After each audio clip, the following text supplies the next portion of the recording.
माजी आमदार दलित मित्र स्वर्गीय नामदेवराव भटकर यांनी विविध क्षेत्रात केलेल्या कामामुळे त्यांच्या कर्तृत्वाची उंची मोजणं कठीण आहे, असं प्रतिपादन माजी केंद्रीय गृहमंत्री सुशील कुमार शिंदे यांनी केलं। नामदेवराव भटकर यांच्या जन्मशताब्दी वर्षानिमित्त आयोजित कार्यक्रमात ते बोलत होते। केशवराव भोसले नाट्यगृहात हा कार्यक्रम आयोजित करण्यात आला। साहित्यिक, अस्पृश्यता निवारण, संपादक, नाट्यरंग, चित्रपट, स्वातंत्र्य सैनिक, प्रगतिशील शेतकरी अशा विविध क्षेत्रात उल्लेखनीय योगदान देणारे माजी आमदार, दलित मित्र, कैलासवासी नामदेवराव भटकर यांच्या जन्मशताब्दी वर्षानिमित्त हा कार्यक्रम आयोजित करण्यात आला होता।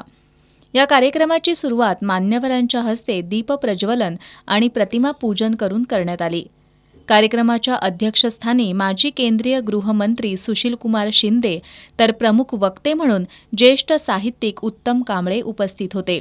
यावेळी डॉक्टर डी.वाय. पाटील ग्रुपचे अध्यक्ष doctor Sanjay D. Patil, Mahesh Bhatkar, doctor Laxmikant Parnekar Maharaj, doctor Shrikrishna Mahajan, Vaibhav Naikwadi, M S. Mahajan, Vivek Patil, Shivaji Pol, Manoj Bhatkar आदींची प्रमुख उपस्थिती होती।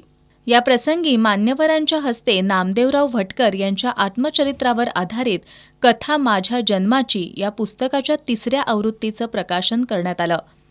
महेश भटकर यांनी आपल्या प्रास्ताविकेत नामदेवराव भटकर यांच्या आठवणींना उजाळा दिला। डॉक्टर बाबासाहेब आंबेडकर यांच्या महापरिनिर्वाण दिनाच्या चित्रीकरणासाठी त्यांनी आपलं राहतं घर आणि छापखाना विकला होता।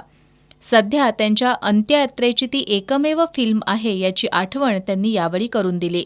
माजी केंद्रीय मंत्री सुशील कुमार शिंदे यांनी नामदेवराव भटकर यांच्या कर्तृत्वाची उंची मोजणं कठीण असल्याचं सांगत, जितकी नावं घेता येत नाहीत तितक्या क्षेत्रावर आपला ठसा उमटवणारे नामदेवराव हे एकमेव असल्याचे गौरवोद्गार त्यांनी काढले।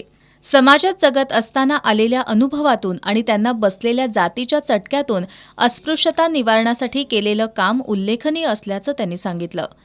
त्यांच्या विचारांचा वसा आणि वारसा पुढे नेण्यासाठी नव्या पिढीनं पुढे यावं असं आवाहनही त्यांनी यावेळी केलं। ज्येष्ठ साहित्यिक उत्तम कांबळे यांनी नामदेवराव भटकर यांच्याविषयी विचार मांडताना समाजाच्या समग्र बदलासाठी साहित्य, नाटक, चित्रपट, आकाशवाणी, शेती अशा अनेक माध्यमांचा वापर करणारे नामदेवराव भटकर यांच्यासारखे दुसरे कोणी मिळणार नाही असे गौरवोद्गार काढले। कोल्हापूरकरांना त्यांचा अभिमान वाटायला पाहिजे, पण त्यांच्या आठवणींना उजाळा देणारा एकही स्तंभ, रस्ता किंवा अध्यासन केंद्र नसल्याबद्दल खंत व्यक्त केली।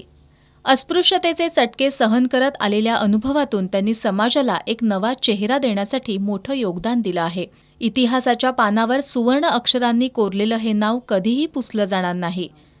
जर भविष्यात मूलतत्ववाद रोखायचा असेल तर नामदेवराव भटकर यांच्यासारखी विद्रोही साहित्याची परंपरा जोपासली पाहिजे असं मत त्यांनी व्यक्त केलं।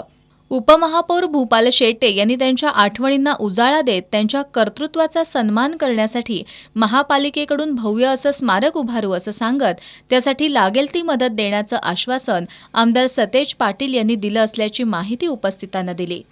या प्रसंगी नामदेवराव भटकर यांच्या आयुष्यात त्यांना साथ देणाऱ्या अनेकांचा सन्मान चिन्ह आणि रोपटं देऊन सत्कार करण्यात आला।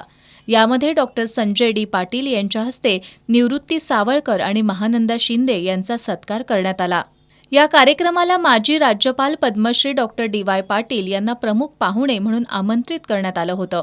मात्र काही कारणास्तव त्यांना अचानक मुंबईला जावं लागल्यामुळे त्यांना उपस्थित राहता आलं नाही।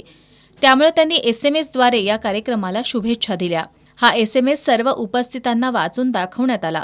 यामध्ये 1972 पासून त्यांच्याशी ओळख असल्याचं सांगत त्यांची विधानसभेतील आमदार म्हणून केलेली भाषणं अविस्मरणीय असल्याचं त्यांनी सांगितलं।